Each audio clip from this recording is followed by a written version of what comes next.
3, 2, 1.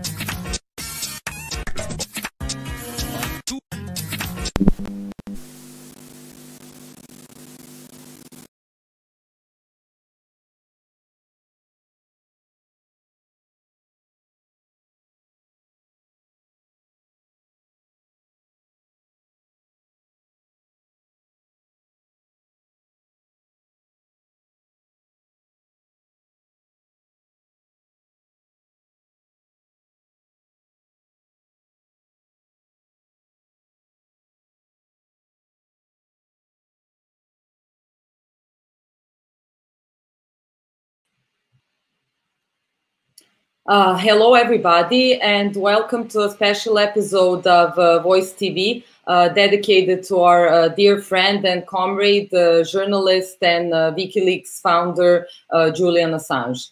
As we all know, if Julian is going to be extradited to the US, he will be facing 175 years in prison. He is being treated as a war criminal, and he is the one that is responsible for revealing war crimes and crimes against humanity. So why is he the one behind the bars? We are asking every day. Why are you so afraid of Assange? And who is afraid of Assange? Before I introduce my dear guest tonight, we have a short birthday message for him from Yanis Varoufakis. So, President Biden, why are you afraid of Julian Assange? Boris Johnson, Angela Merkel, Emmanuel Macron, the great and the good, tyrants, tin pot dictators, and democratically elected leaders seem to be scared of Julian Assange. The question is why? Well, we know why, don't we? Through WikiLeaks, Julian succeeded in terrorizing Big Brother. He took Big Brother's technologies, constructed a digital mirror out of them, a huge one, and turned it towards the face of Big Brother. So we, who are being watched by Big Brother, can watch Big Brother watching us. Nothing terrifies Big Brother more than that. The beauty of WikiLeaks is that it operates like an international, a global letterbox, where any whistleblower can post, can place within it information that concerns all of us. WikiLeaks checks it out. They don't even know who it was that deposited that information. This is how they guarantee that no one can find out if they don't know themselves, and then allows us to know what Big Brother, big business, the big states are doing on our behalf, behind our backs, supposedly in order to keep us safe, while procuring the greatest insecurity and committing the worst crimes against humanity. This is why you are killing slowly, intentionally, in a premeditated criminal fashion, Julian Assange's body every day in Britain's Guantanamo, in Belmarsh. This is why we are looking at you in the eye, in the same way that WikiLeaks has allowed us to look at Big Brother's eye. And we are telling you in no uncertain terms. You stand accused of criminality and of murdering a man that made it possible for the rest of us to know your crimes. We shall not rest until those who perpetrate the crimes and those who cover up for them, like President Biden, President Macron, Mrs. Angela Merkel, Mr. Boris Johnson, the rest of those of you in supposed authority, are held into account. Meanwhile, with a smile on our face, we wish Julian Assange a very happy birthday. Carpe diem.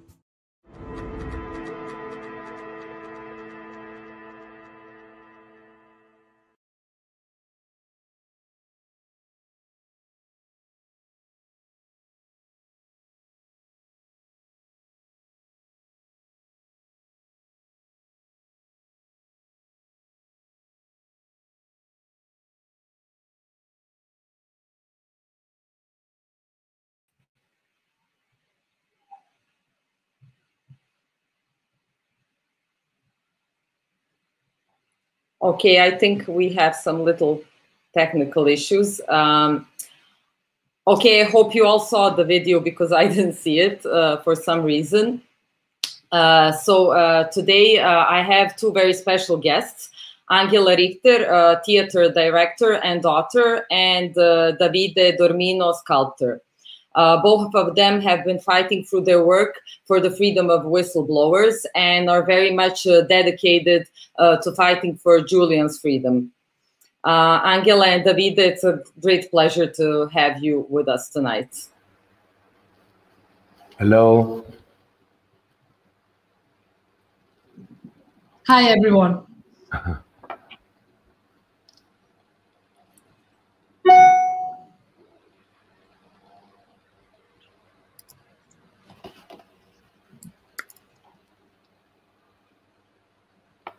Hello, Yeah, Maya. I'm not sure what is happening. Everything is fine. I don't hear anything. Do you hear me now?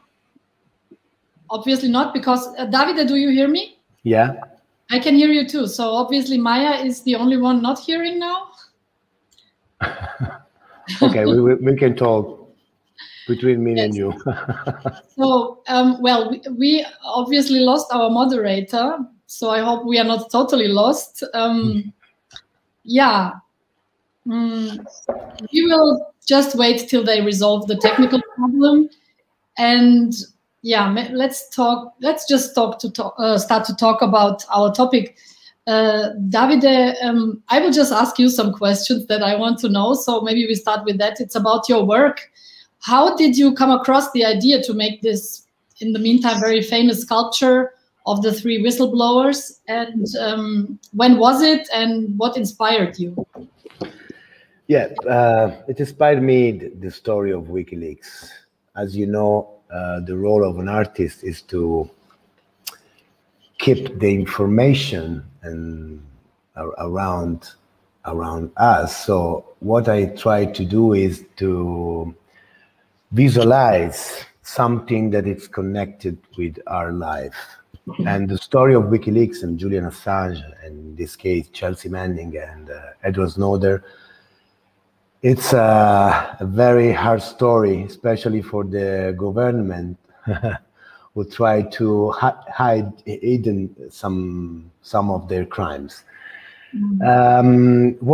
What I try to do is to create sculptures, an itinerant monument, different from the other monument that we can see in the main square of the most important city, that usually stay on the pedestal and nobody can touch it, we just see from down. And I create an itinerant artwork in bronze, life-size bronze of Assange, Manning, and Snowden, standing on 3 chairs with an empty 4 chairs next to them. And the empty chairs invite the people to take place next to them and to speak out the truth. But also it's a free pedestal where you can stand and you can stand and you can say something different if you want from what they did. Mm-hmm. And since 7 years, the statue has traveled from in 15 European cities. At the moment, it's the statue is in Geneva. We inaugurated the artwork the 5th of June, where the Club de la Presse Suisse launched an appeal for the liberation of Julian Assange. Mm-hmm. Yeah, it's very interesting. I was there when it was in Berlin. I think it was in Berlin a few times, as far as I know. I was there when it was at the Brandenburger Tor. And yeah. I was very surprised that there were really lots of people using the opportunity to stand on the 4th chair and be on the same level, you know, like the whistleblowers. And I must admit I didn't, because I was too shy to push myself in the front, you know, so I was rather observing it. But many people did, including Niels Melzer, and yeah. I'm sure you met him too.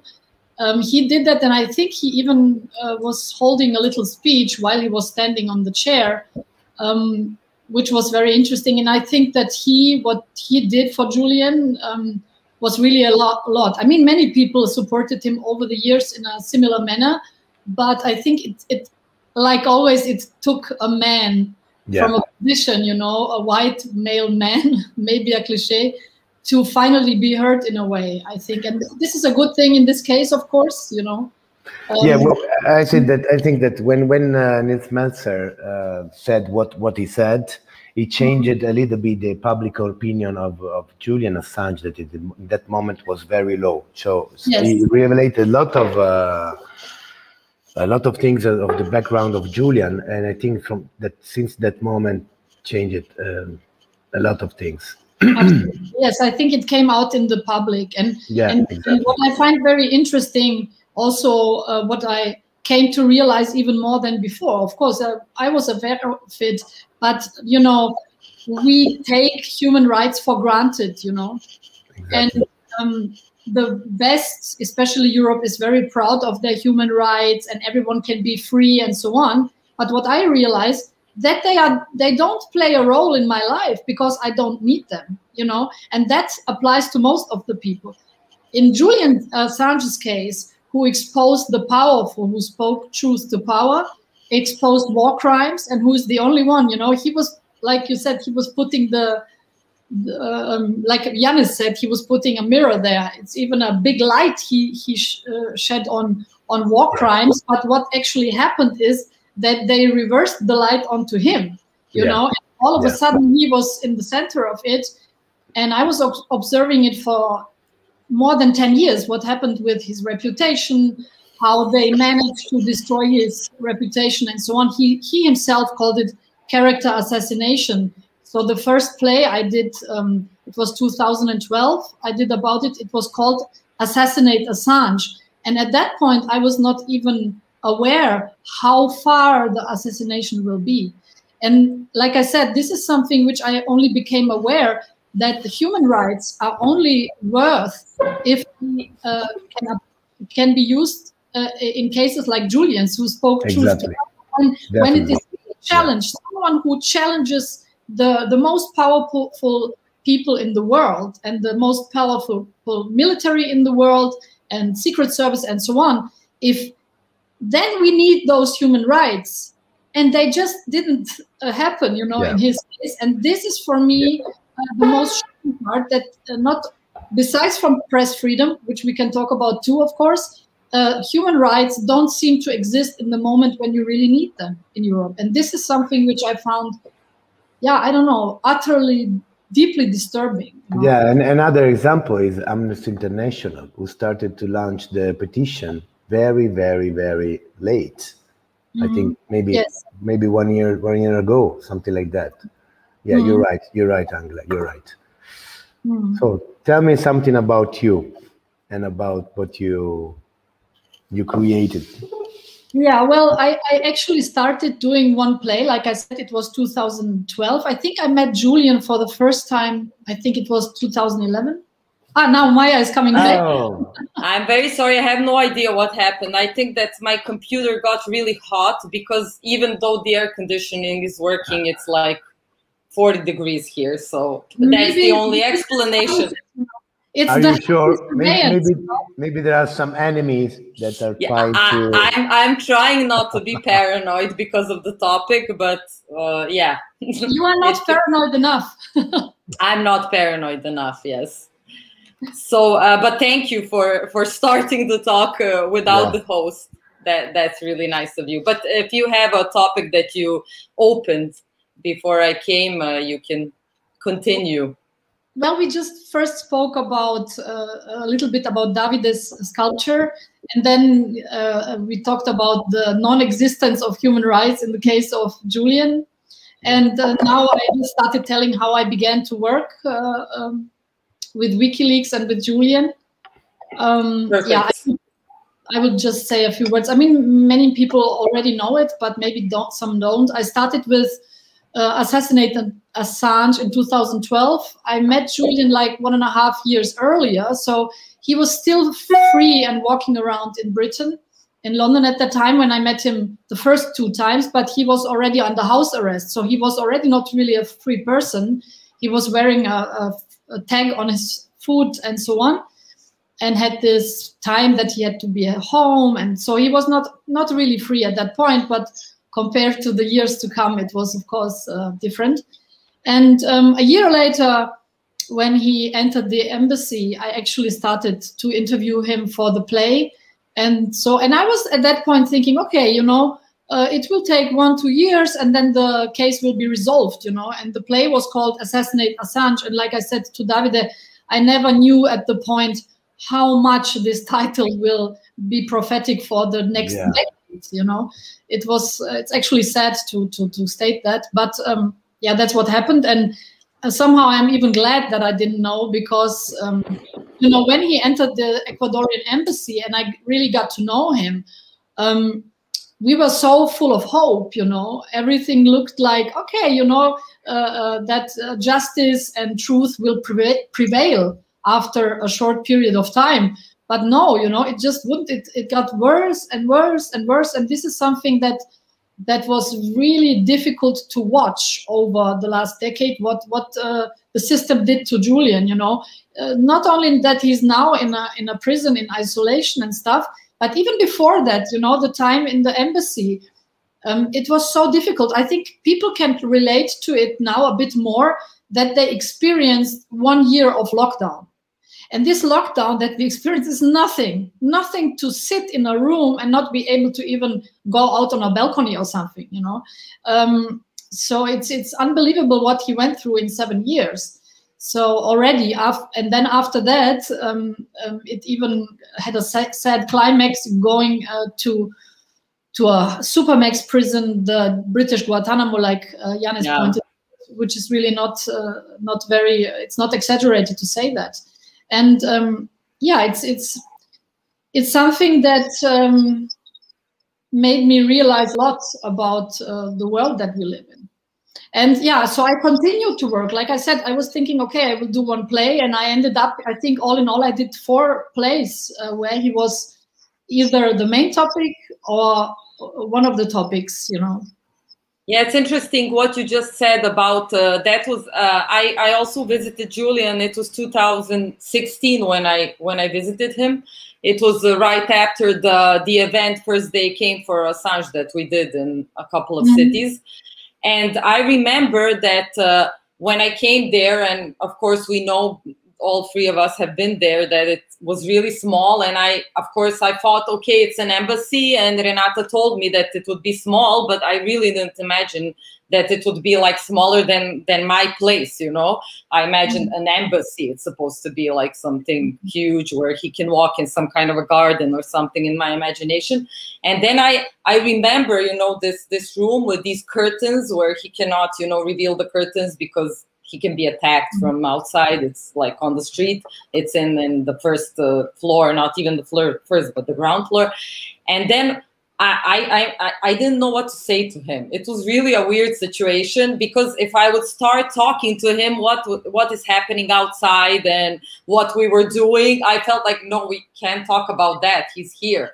And then about my, I don't know, trip to North Korea, no, I know he wants to hear about that, but he can't travel. And it was really weird. And now you're comparing it to COVID. Of course, that it's much worse for him than it was for us during COVID. But I remember that when the lockdowns started, and we in Serbia had really severe lockdowns. We were locked for 4 days, that we could not leave the house at all, you know, during the weekends, and from 5 p.m. every day to tomorrow.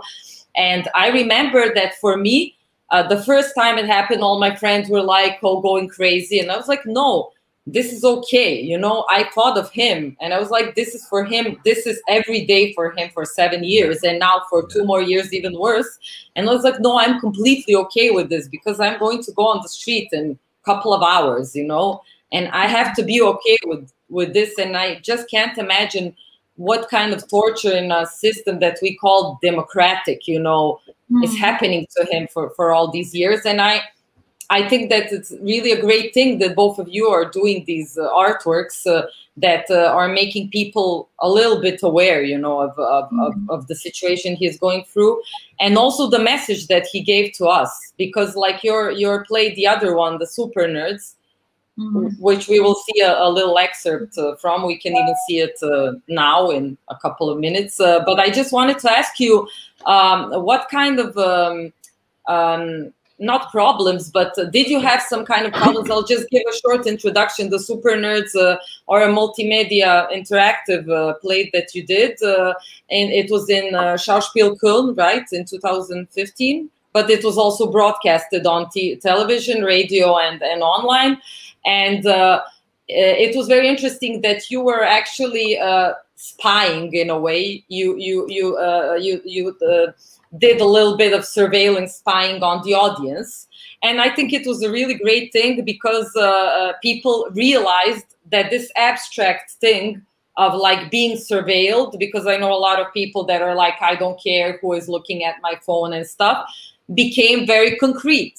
Like we can do this, really. Like not we, like Angela Richter, a theater director, can do this. Can you imagine what the US government can do? If I, just a small little theater artist, can do to you, you know? You are not even using, I don't know how big hacking systems.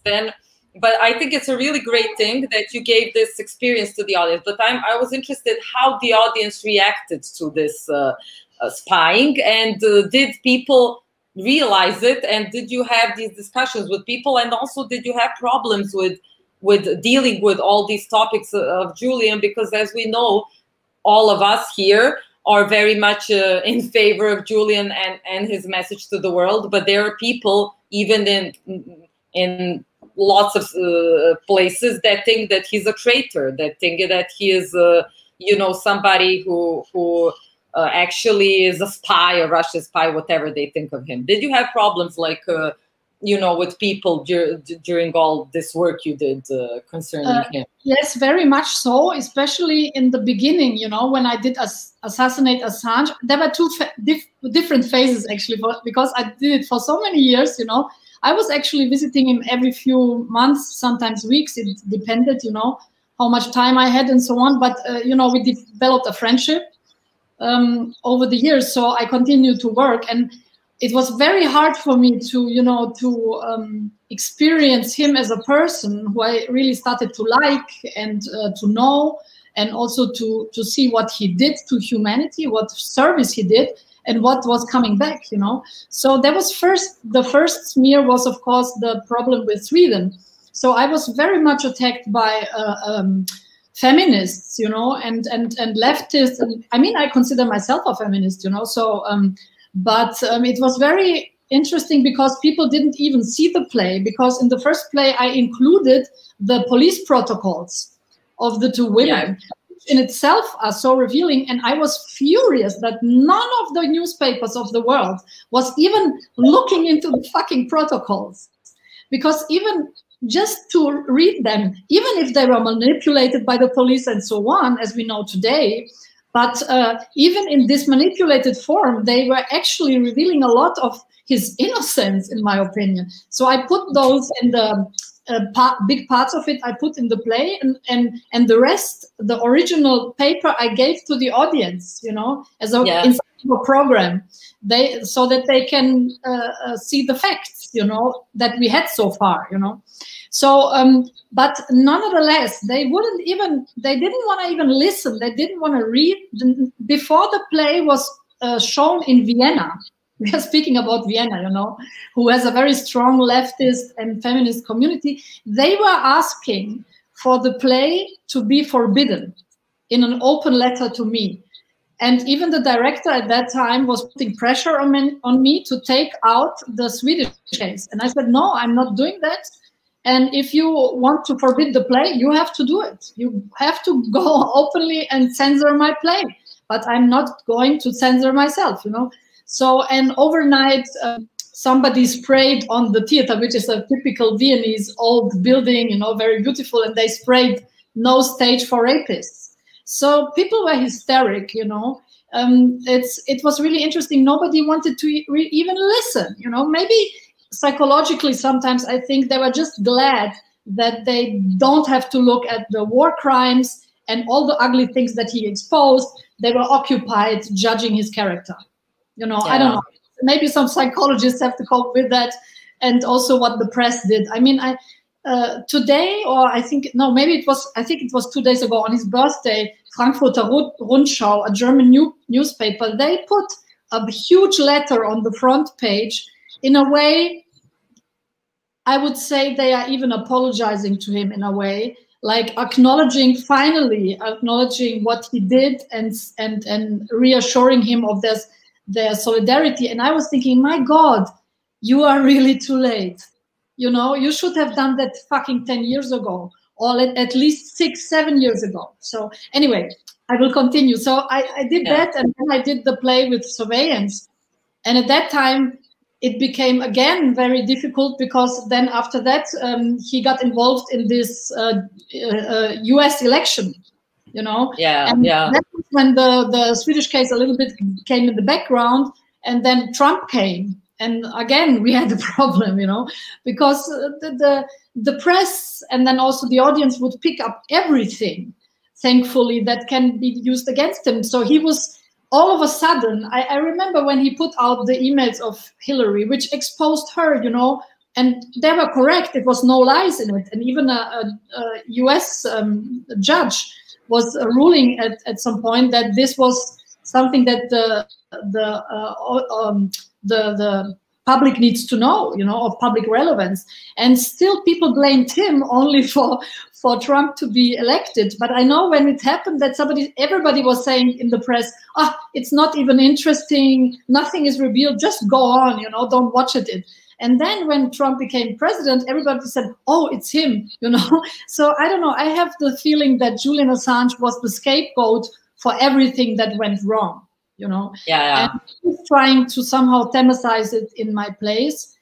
And like you said, your first question about the reactions, yes, I did some surveillance on the audience, and I was even able to do things that were kind of good. I really also, I had the best advice. I went to Moscow to meet Edward Snowden for the first time, and he also told me some things. So I did have some good, you know, background knowledge how to do it, you know.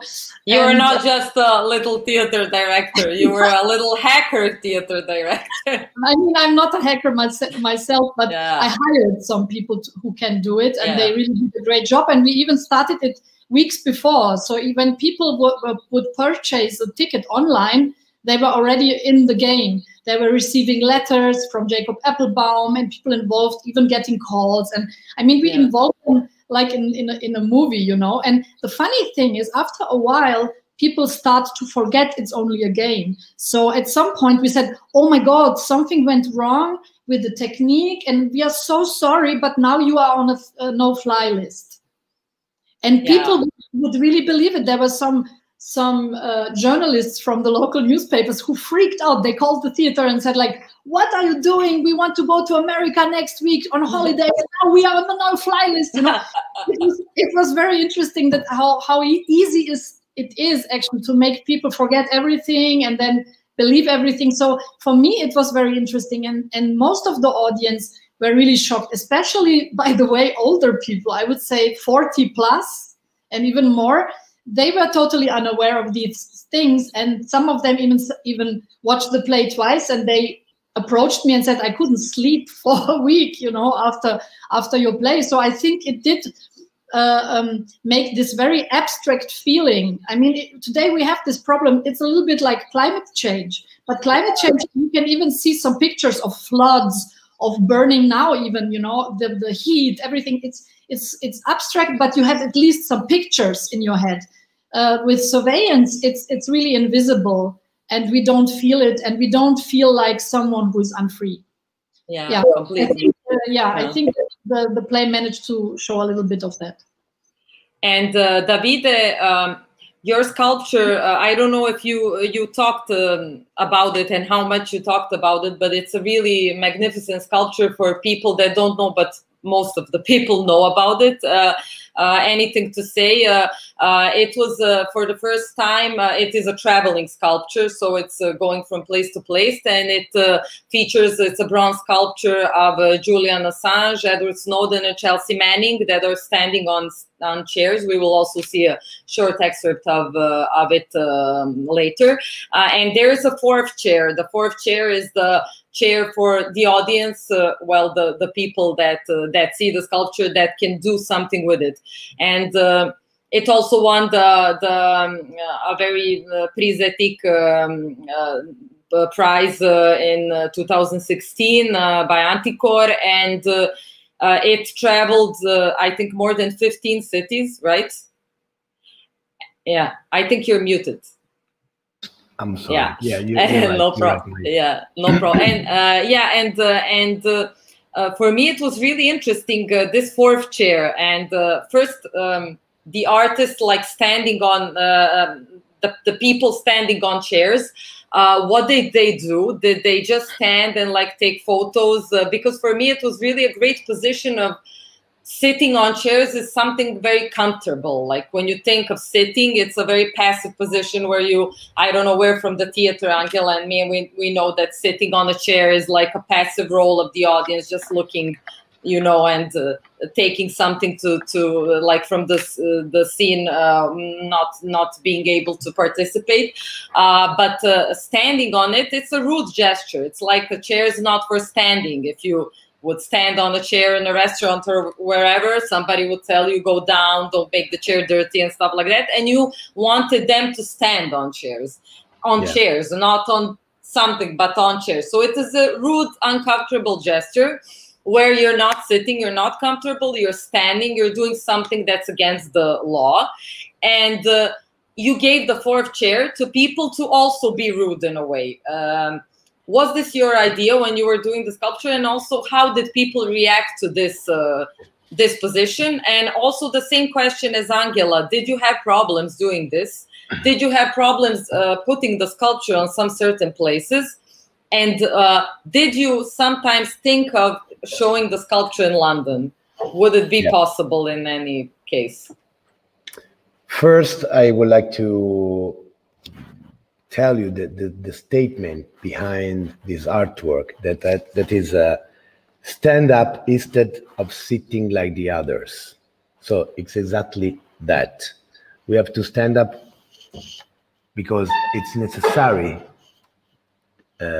act in some direction. And if we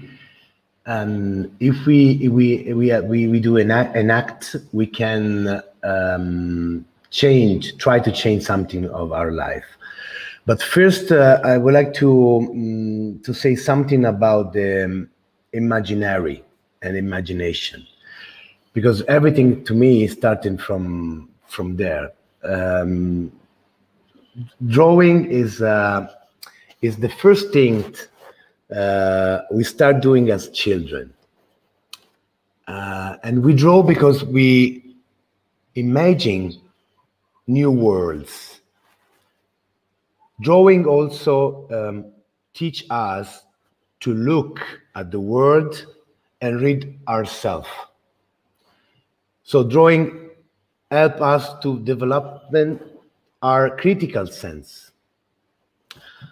But unfortunately, drawing is the first thing we abandon as we grow up, and with that we abandon our imagination, because we start to dealing with reality, and as we know, life is difficult for everyone.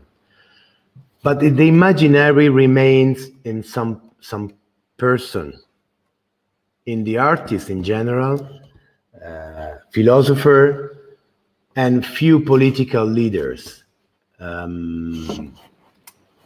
So this is the reason why I think that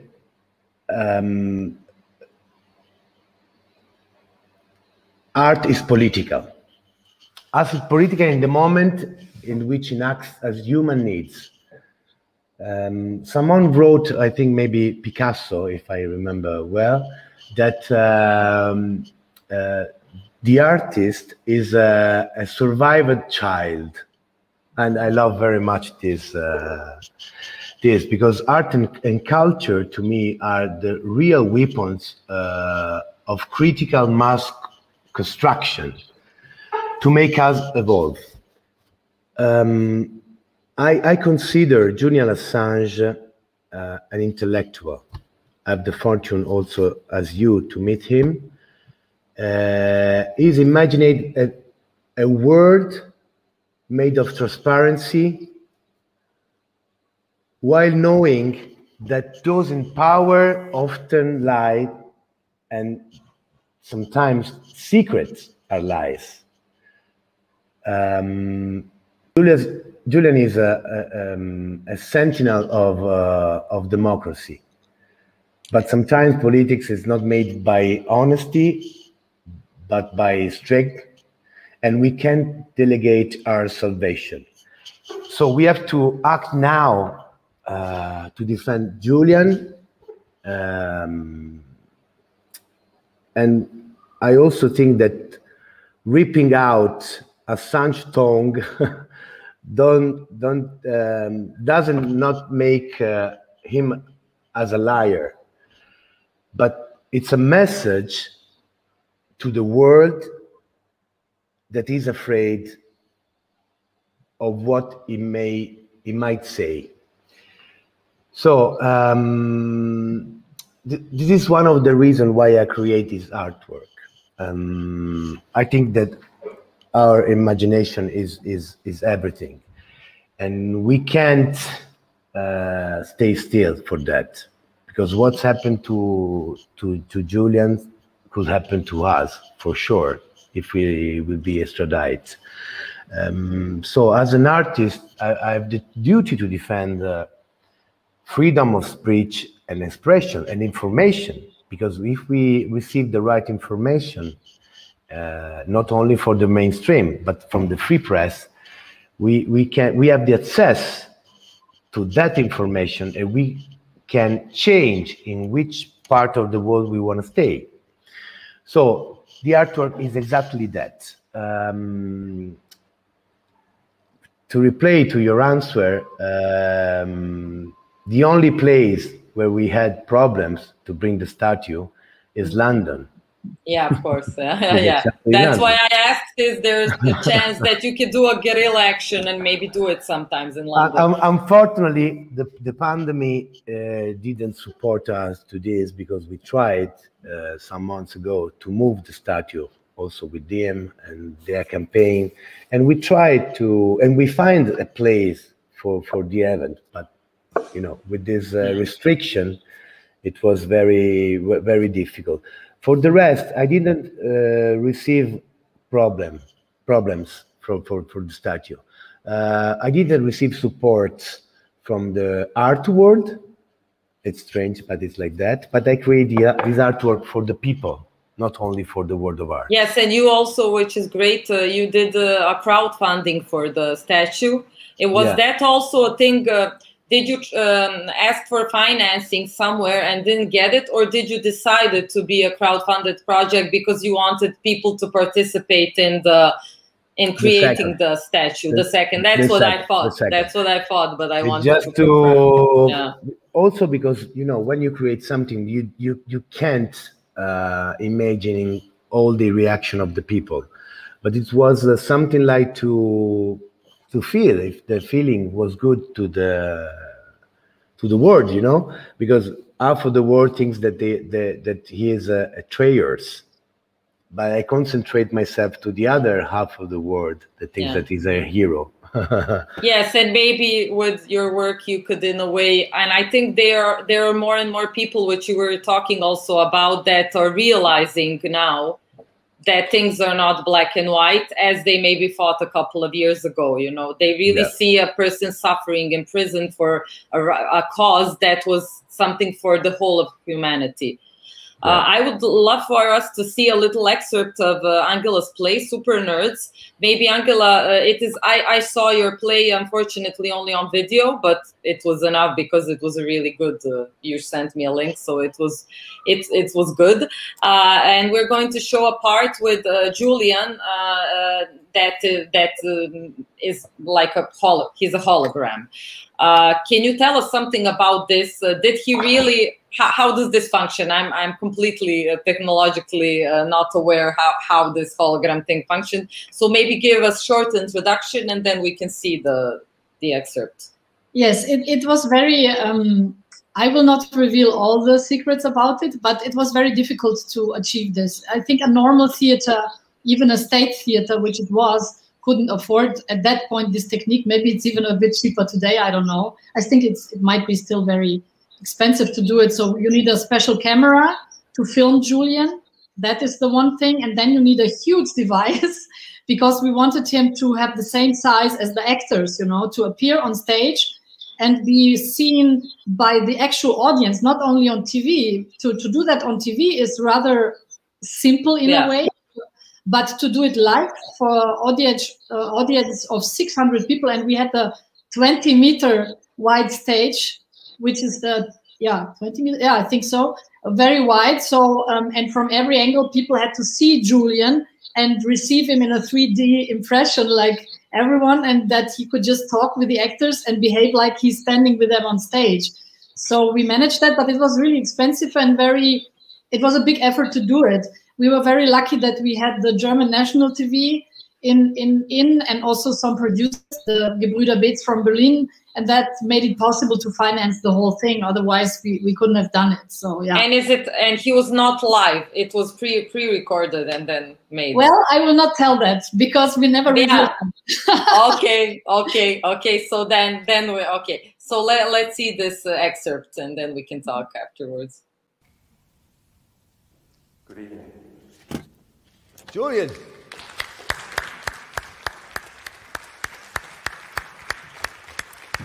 Guten Abend, Julian Assange. Wie geht es Ihnen? How are you? Well, I would be very pleased to be. Ich wäre gern hier in Deutschland. Well, I would be very pleased to be here in Germany. Well, I can understand. How do you feel after 3 years of being detained without official charge? To be detained for 4.5 years without. Wenn man 4,5 Jahre To be detained for 4.5 years without charge in Europe. Well, something is wrong with Europe. Many things are wrong with Europe, such as the United Kingdom being in Europe. The United Kingdom should be pushed out of Europe if it can't obey basic principles of European law. What do you think? Which influence does this situation have on your life?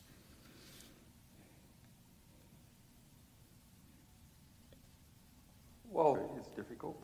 Es ist schwierig. Well, it's difficult. It's very difficult for my family and my young children to be in a situation they need to be protected, as various death threats have been made against them and so on. So I'm angry about the situation. But on the other hand, WikiLeaks is still going.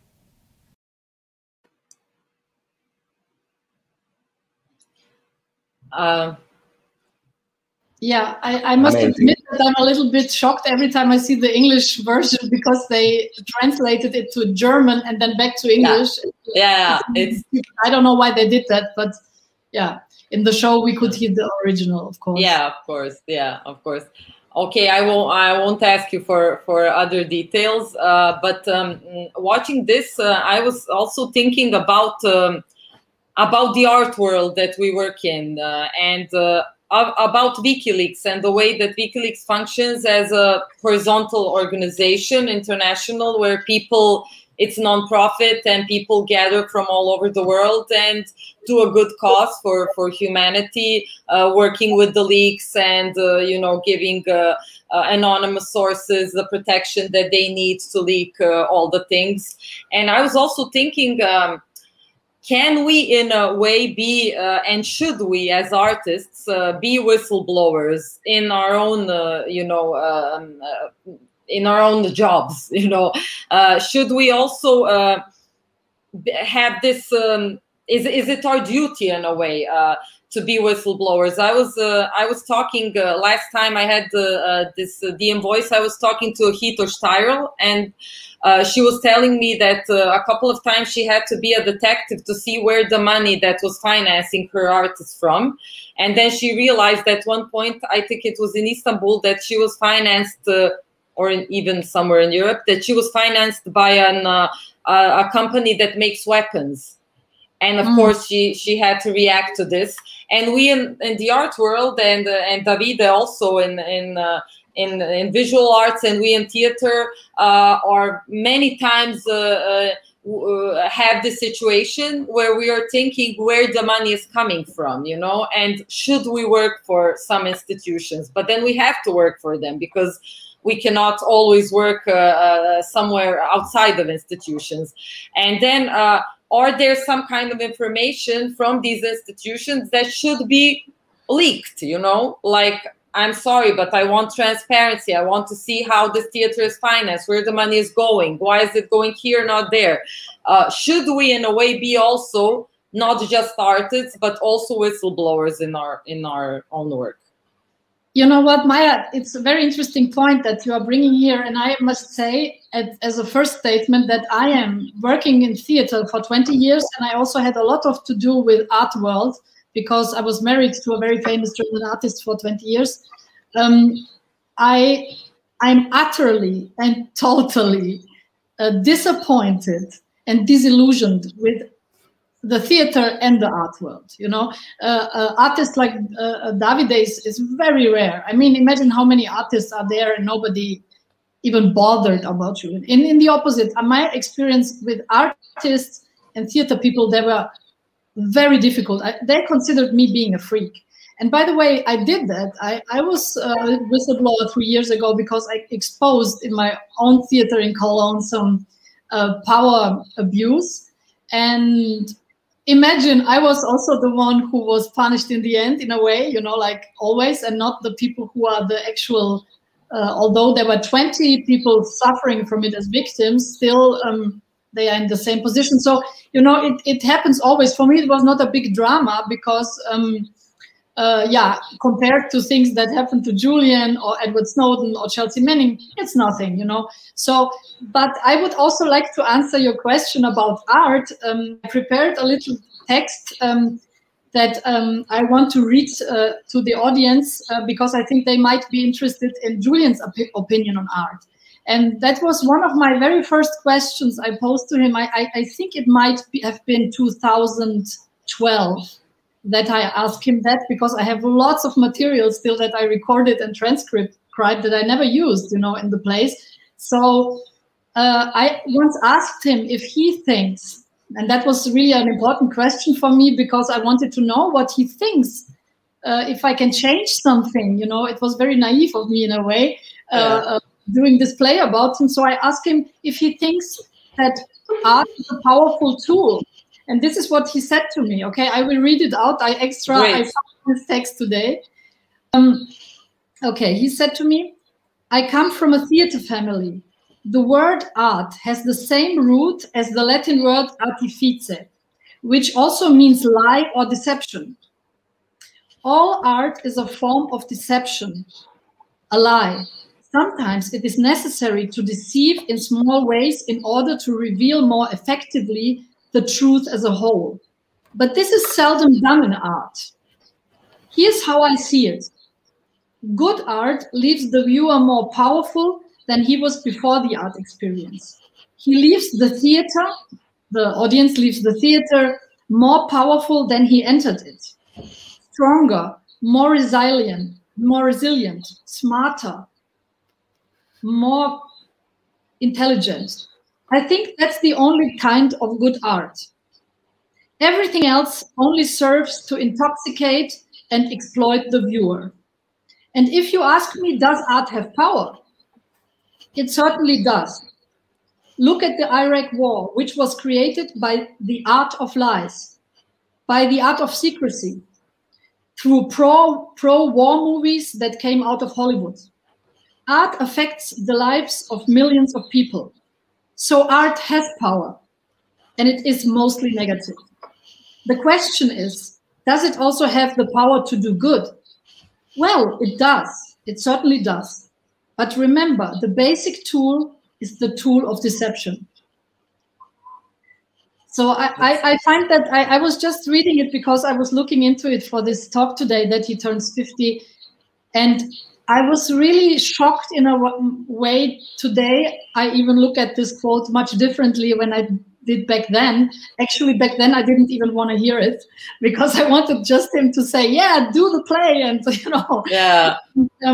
I was kind of, you know, shocked when he said it, but I think he is true. It might be not something that people want to hear, but I think he has a point, you know. Yes, I completely agree with him now. And after COVID and after not being in the theater for a year, I really think that the power of art is big, but much less than we think, you know. And I think that doing things that are above art, that are not just art, are also very important. Not to give yourself completely into something and not realizing that you're living in a world where you have to act and react in a non-artistic way, in a way. Yes. And yeah, Davide, can you also tell me what is your opinion on this topic? And do you think that, I know that you work not just in institutions, but also in different kinds of ways of working, but what is your opinion on this? Yeah, I'm an independent artist, so I don't have to say thank to anybody, and I don't have to need nothing to anybody. So that's that make me free, but it's very hard to work alone because you have to find the money when you have to produce something. But the point is always the same. It makes sense what I'm doing to the people. So my topic was always the humans, and I try to create an imaginary regarding exactly the human beings. So for sure, if you do this work, you need connection. Sometimes call it public relation. To me, are human contacts. So what I did is always try to explain my project and find some people who can support me and support my idea, if it makes sense. In Italy, it's a different situation from Germany or other places, because the role of the artist is not considered. So if you have, I don't know in English, something like a bureaucracy systems. No, I don't know. If you pay the tax as an artist, you can receive some money, especially during the pandemic. But if you don't pay the tax, you can't receive that money. That maybe is good. Maybe Angela can confirm to me this, that Angela Merkel gave 5,000 euro to every artist at the beginning of the pandemic. Is it correct? The information that I have? It was even more in some cases. It went up till 9,000, I think. It was very easy to do it, actually. Yeah, in the beginning, people get some money, and it was also different in different areas of Germany. I know that in North Rhine-Westphalia, they even had another program in 2021. I know in Berlin in 2020, people could get on a very easy way just through signing up on the internet, and 3 days later you had like the money, between 5,000 and 9,000. So yeah, I think that Germany, in fact, did offer some help that was certainly more than in other countries, as far as I know, you know. I think it became more difficult in this year, you know, to get money again. I didn't try, and so I don't know exactly what happened this year, but I heard from other people who really needed the money that it was quite difficult. And at some point they asked artists to go on the level of, you know, to get the social money that normally people get who are unemployed, which would be fine, but it became very, very difficult for artists to get it, because you had to go through all a process of revealing a lot of private stuff, which is weird because it's not your fault, you know, why would you do that? And then, yeah, it was also nearly impossible to meet all the things that requirements to get it. So I think it became very difficult in the meantime. In the beginning, they pulled out a lot, so yeah. So that, yes, in Italy it's very, as I told you, it's very difficult because the visual artists, especially the visual artists, are not considered. When you say artists in Italy, we think only about the actors, musicians, and that's it. Contemporary visual artists are not considered, but it's okay. We are trying to move in something also. But it's strange because Italy is the country of art, no? If we can say that, but we can't live with our works. So that's really make me sad and mad. Anyway, I think that art is the last territory for reflection, for individual expression. And as I said before, it's the only way we had to defend ourselves and to develop our critical senses. So we can't, if we try to image for a minute a word without art and without the artist, we are keeping out the soul of the word. Because contemporary art, how can I say, is an opportunity to understand better the world around us. Some phenomenon without art will be hidden. No? So our role is very important in the society. It's not important the direction that you want to choose, for sure. We decide to be artivist, no? Me and Angela. Yeah, to create awareness and to tell to the people a different story. How is it presented? That's what I think. And I would love us to see your video of your piece, Anything to Say, which is beautiful because you put the sculptures in nature, which is something that is completely different than we are used to, you know, to see sculptures in some really great, huge, free, natural environments. So, yes. Yeah. Does the truth belong to the one who speaks first? Or is the truth sometimes hidden behind facades, word constructions, walls? Why do we punish the people that try to remain truthful? And why is it easier to lie to the reflections in our mirrors rather than to confront reality? Does the loss of our freedom not matter to us at all? Or are we too occupied by the thought that certain things do not concern us? How much freedom are you willing to sacrifice to give truth your face?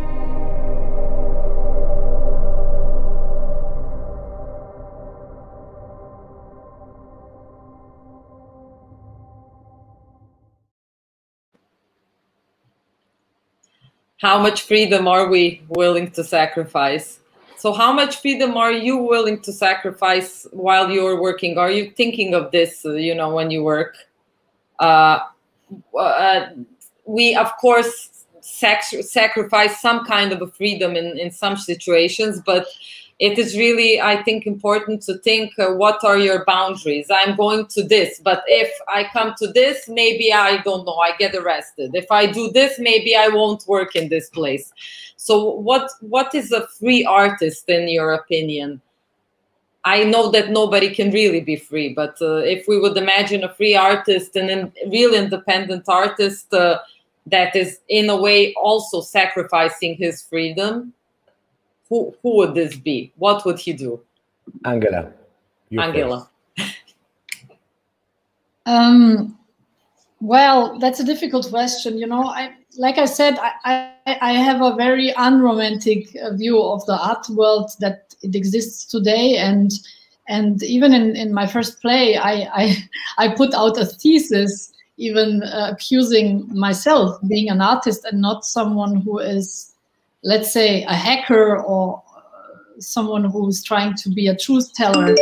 So for me, the true artists of today are actually people who are whistleblowers, you know, because what they did changed society so much more, like art used to do. And I think it has something to do with history and how we, you know, art was very important to somehow establish some quality of life that we have today, you know, that we can love who we want to love, that there is a certain kind of individual freedom that we do have. And I think this is also a problem why people don't feel any problems anymore with surveillance and these things, as long as they don't feel it, and as long as their personal freedom is not so much affected, they don't care. And the art, most art pieces became about narcissism, you know, very self-involved, or like Julian said, intoxicating things, and, you know, to create problems that don't even exist. Why would I bother people with problems that don't exist, you know?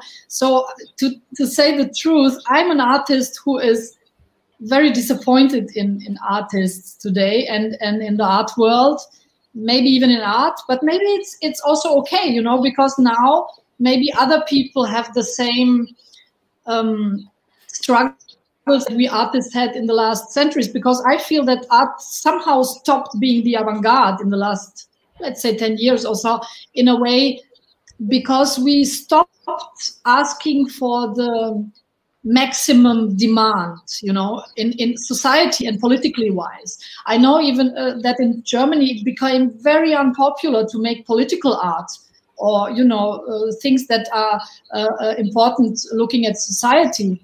It was more like looking at, you know, personal problems and this and that, and being somehow, you know, drugged by art.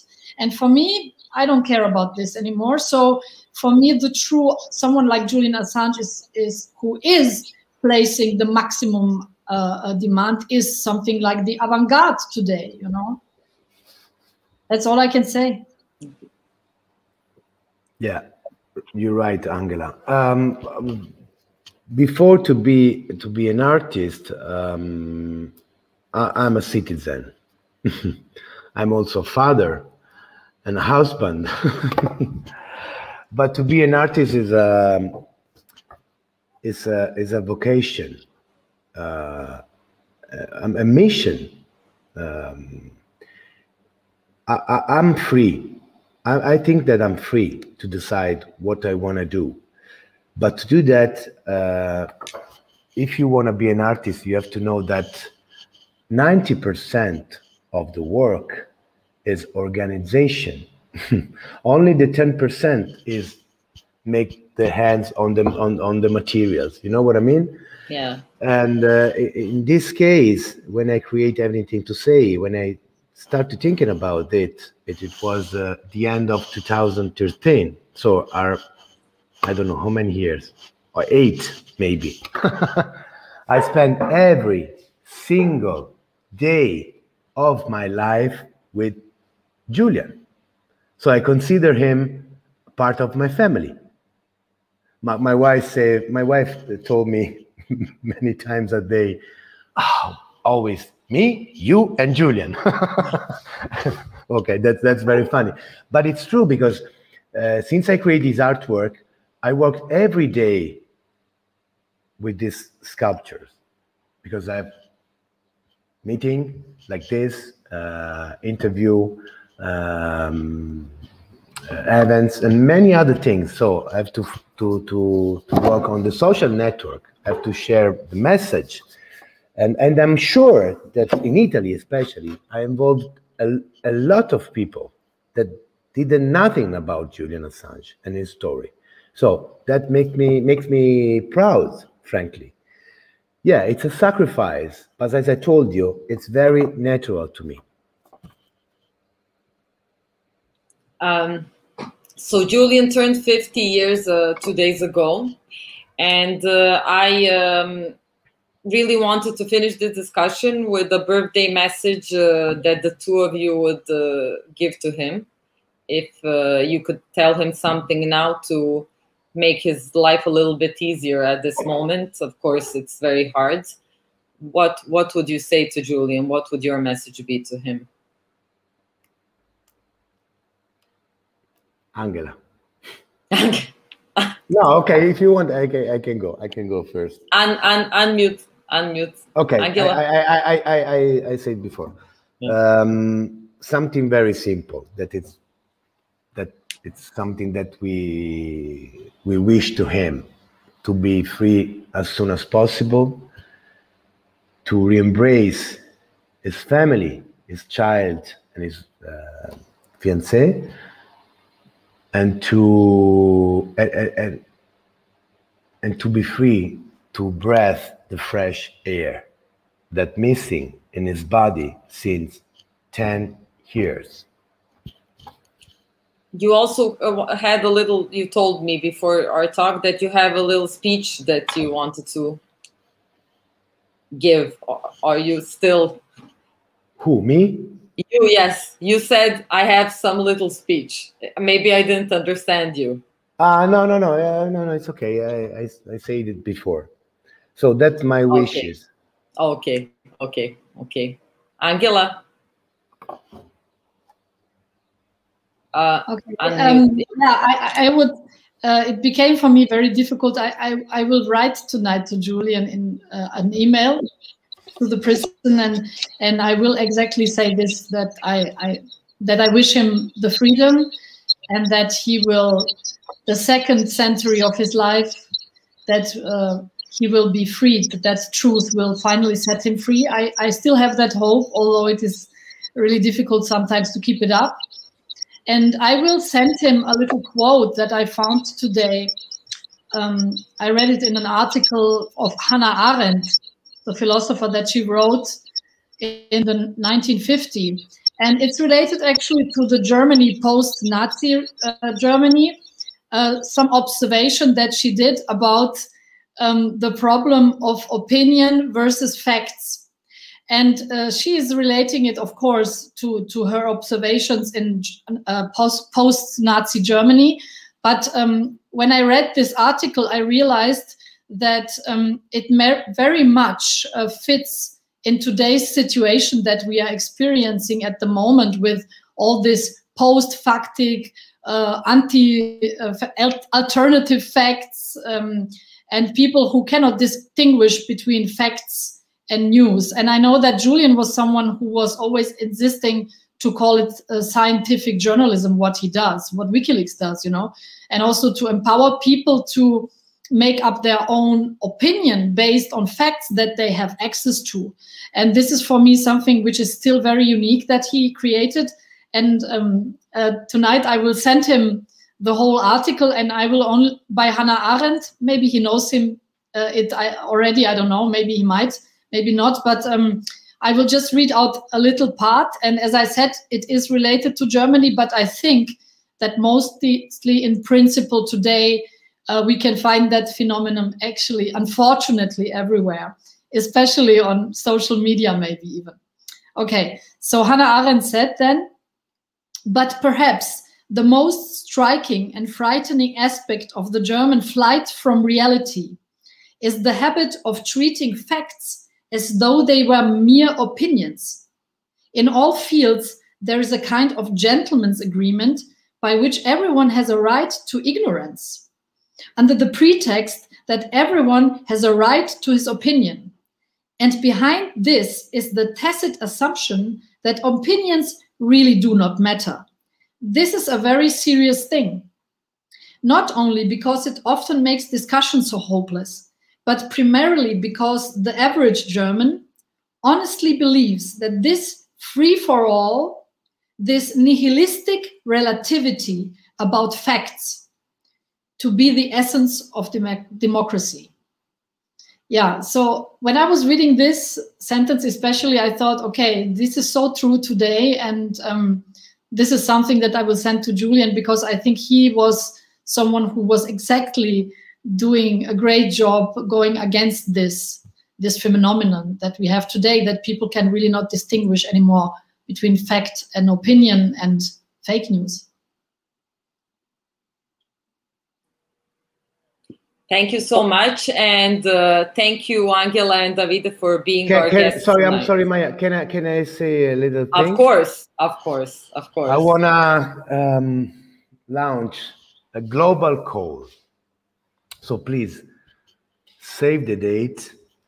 September 11, 2021, Austria, on the Costanza Lake in the city of Bregenz. Is correct, Angela? Bregenz? I think so. There will take place a huge concert called Take a Stand, Stars for Assange. So I would like to invite all the musicians from every country to participate to this huge festival. We are waiting for the answer of Mr. Roger Waters, that I'm sure that will accept the invitation. We will have other most important artists. So please share this information to your contact and to all the people that are listening to us. Thank you. Of course. We will share. I will share in Serbia also to some of my musician friends. So thank you so much, really, for being with us at DiEM Voice tonight. And I also, before closing, would like to tell the audience that we are launching a fundraiser for DiEM Voice because we need your support to continue the work of DiEM Voice that has been developing, turning the DiEM 25 political messages into art. So if you can help us, it would be really great. And now I would like to close this episode with a short video of artworks from DiEM Voice that are dedicated to Julian Assange. And also with my message, dear Julian, happy birthday, and we will continue to spread your idea and fight for your freedom as long as it takes. Just a little one thing. People were asking about the article I quoted. It's The Aftermath of Nazi Rule Report from Germany by Hannah Arendt. You can Google that. That's one thing. And the last thing I want to add before we finish is Free Assange. Free Assange. Free Assange. Free Assange. Free Assange.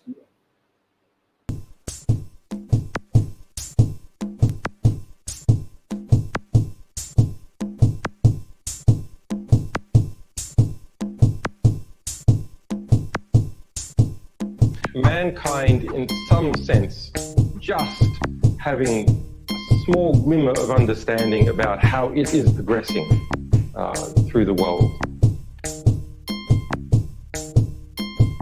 We actually have access to much more knowledge, but it's been eliminated through the speed of informational processing.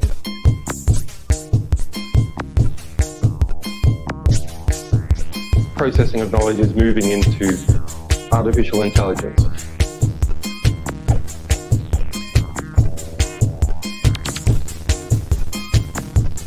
In a computerized civilization, encryption is the fundamental building block of liberty. Some small amount of capital leading to mass open-cut harvesting of the knowledge of humankind.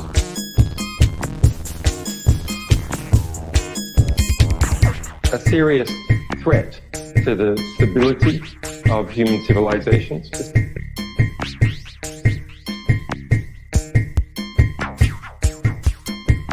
Smells a bit like totalitarianism.